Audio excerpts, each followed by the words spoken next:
कहते हैं कि इस दुनिया में जिसने भी जन्म लिया है उसको एक दिन जाना पड़ता है, उसकी एक दिन मौत होती है। लेकिन कुछ लोगों की मौत इस प्रकार होती है कि लोग उस मौत की वजह को जानकर आदमी का दिल दुखने लगता है और वो सोचता है कि कुछ समय पहले समाज में इतना विश्वास था और आज के समय लोग अपनों पर भी विश्वास नहीं करते। आज की घटना में इसी प्रकार एक अपने ने एक परिवार को ख़त्म कर दिया, जिससे उस परिवार ख़त्म हो गया और वो भी उसको भी जेल हुई। हम आपको जो घटना सुनाने जा रहे हैं यह घटना है पश्चिम बंगाल के कोलकाता ज़िले की है। यहाँ पर एक थाना पड़ता है वेहला और इसी में एक परन श्री एक कॉलोनी पड़ती है। लगभग 6 सितंबर 2021 को शाम के लगभग 7 बज रहे थे। उस घर में 3 मेंबर थे, पति पत्नी और एक बच्चा 13 साल का। जब पति शाम को अपने घर पर आता है लगभग 7 बजे, तो वो उस अपने दरवाजे को गेट के दरवाजे घर के दरवाजे को खोलता है तो उसको देखकर अचानक रोने लगता है। ऐसा होता है कि उस जब गेट वो खोलता है तो उसकी जो पत्नी है उसकी लहूलुहान पड़ी होती है, उसके बॉडी से कहीं हिस्से से खून निकल रहे थे और वो मर चुकी थी। फिर उसके बाद वो अपने बच्चे को देखता है जो जिसकी उम्र लगभग 13 साल थी उस बच्चे की। तो वो एक रूम में उसकी लाश मिली थी, उसी रूम में उसके, जब उसी की एक ही हथियार से दोनों की हत्या की गई। जब पुलिस को फ़ोन किया तो पुलिस तत्काल आई। उसके बाद पुलिस देखती है, दोनों को देखने के बाद बॉडी को पोस्टमार्टम के लिए भेज दिया जाता है।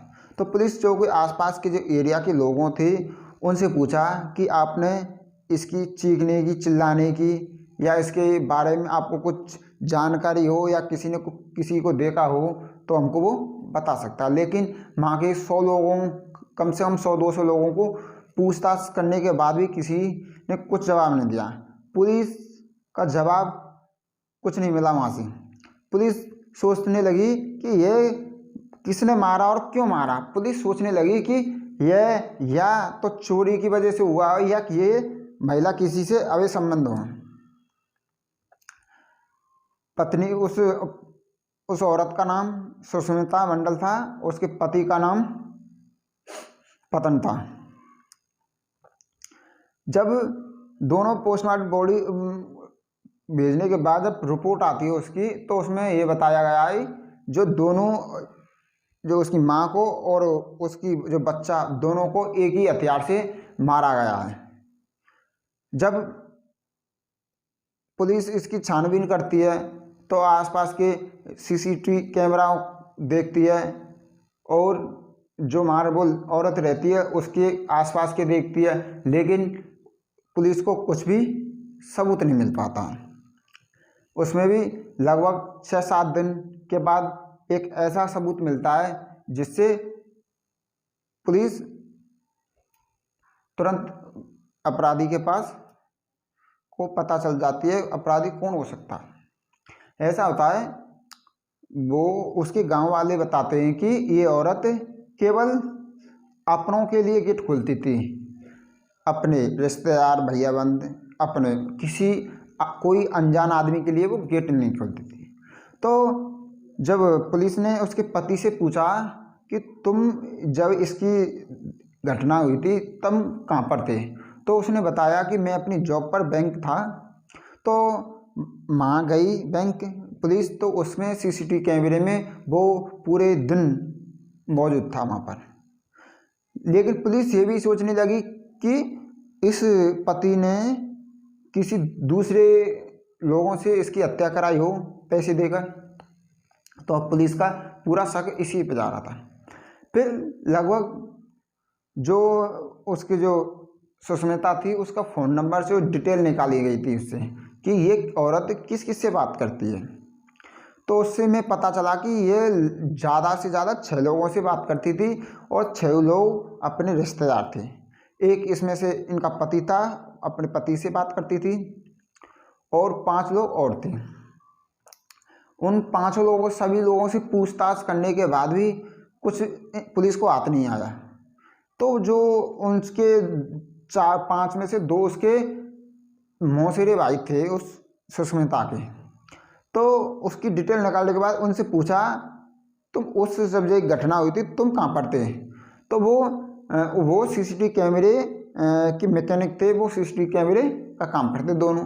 तो पुलिस ने पूछा तो वो बता रहे थे हम सीसीटीवी कैमरे वहाँ बनवाने गए थे, वहाँ गए थे। लेकिन जब पुलिस उनको साथ लेकर जो वहाँ जगह की बताते थे वो यहाँ पर सीसीटीवी कैमरा ठीक करने गए, तो वहाँ के जो लोग थे उन मकान वाले कहते हैं कि ये 6 तारीख को हमारे यहाँ पर आया ही नहीं है।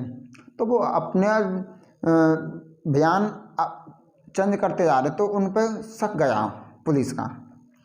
उसके बाद पुलिस उनको कार्रवाई करती है, उसको रिमांड पर लेती है उनको। तो वो बड़ा खुलासा करते हैं। वो बताते हैं उस बच्चे के मामा और उसकी जो भाई थे, उनका एक का नाम था संजय, एक का नाम था जतिन। जब दोनों से पूछताछ की, जो संजय था उसने बताया कि मैं अपने बहन के यहाँ आता था, मेरा कुछ पैसे लिए, कुछ दिनों के लिए मैं अपनी बहन से खर्चे के लिए 1000, 2000, 10,000, 5,000 ले जा करता था। जब वो पैसा ले जाता तो वो उसको बहन को कभी देता लौटा के, कभी नहीं देता। तो वो बहन जो सुष्मिता थी वो सभी की हेल्प किया करती थी। और आसपास लोग जो बताते हैं उसके बारे में बताते हैं कि वो एक अच्छी औरत थी और सभी की हेल्प करती थी और सभी से अच्छे प्रकार से बोलती थी। जब उसका भाई उसके पास जाता था पैसे लेने तो वो औरत पैसे दिया करती। लेकिन एक दिन जो संजय था वो अपने बहन से कहता है कि तुम मेरी मम्मी को पैसे के बारे में कभी बताना नहीं। लेकिन अचानक एक दिन वो अपने जो पियर जाती है सुष्मिता और वो अपनी चाची को बता देती है कि संजय मेरा भाई जो अक्सर आता रहता है, पैसे उधार लेने के लिए मैं दे देती हूँ। उसके बाद जो पता चल जाती है संजय, तो संजय तुरंत अपने बहन के यहाँ जाता है। और जो सुष्मिता थी वो गहने की बहुत शौकीन थी, वो गहना बहुत इकट्ठा करती थी अपनी कमाई से। वो टीचर थी और अपने पति की और अपनी इनकम को लेकर थोड़ा थोड़ा जोड़ती। संजय अपनी बहन के घर जाता है। उसके बाद तो वो जो बहन थी वो अपने भाइयों को दोनों को बैठाती है। उसके बाद बहन कहती है मैं चाय बनाने जा रही हूँ। तो वो दोनों भाई, संजय और उसका जो भाई था, वो दोनों एक साथ उस बहन के पीछे पीछे चले जाते हैं किचन में और वो कहते हैं कि जो तुम्हारे पास सोना चांदी इकट्ठा है, पैसा है, वो मुझे दे दो। फिर वो बहन कहती है मेरे पास कोई पैसा नहीं है, कोई इकट्ठा नहीं है। तब भी वो उस अपनी बहन की कुछ मानते नहीं है। बहन संजय के पास एक चाकू था और वो अपनी बहन पर कई बार करता है और जब तक बार करता जब तक उसकी जान नहीं जाती है। फिर वो माँ कहती है कि उस अपने लड़के की माँ उस अपने भाई से कहती है कि तुम मेरे बच्चे को मत मारना, क्योंकि इस बच्चे ने क्या बिगाड़ा किसी का ये। लेकिन संजय और उसका जो भाई था उस बच्चे को भी मार देते हैं। क्यों मार देते हैं? क्योंकि वो मौजूद था उस समय, उसने देखा था उसकी माँ को उन्होंने मारा। उसको मारने के बाद दोनों जेल चले जाते हैं। हमारा इस कहानी को सुनाने का कोई उद्देश्य नहीं, हम आपको जागरूक करना चाहते हैं। आपके जो आसपास के एरिया से आप सचेत रहें। आप सचेत रहेंगे, आप जागरूक रहोगे तो आपकी फैमिली भी सुरक्षित रहेगी। और वीडियो अच्छी लगे तो वीडियो को लाइक करें और चैनल को सब्सक्राइब जरूर करना। जय हिंद, जय भारत।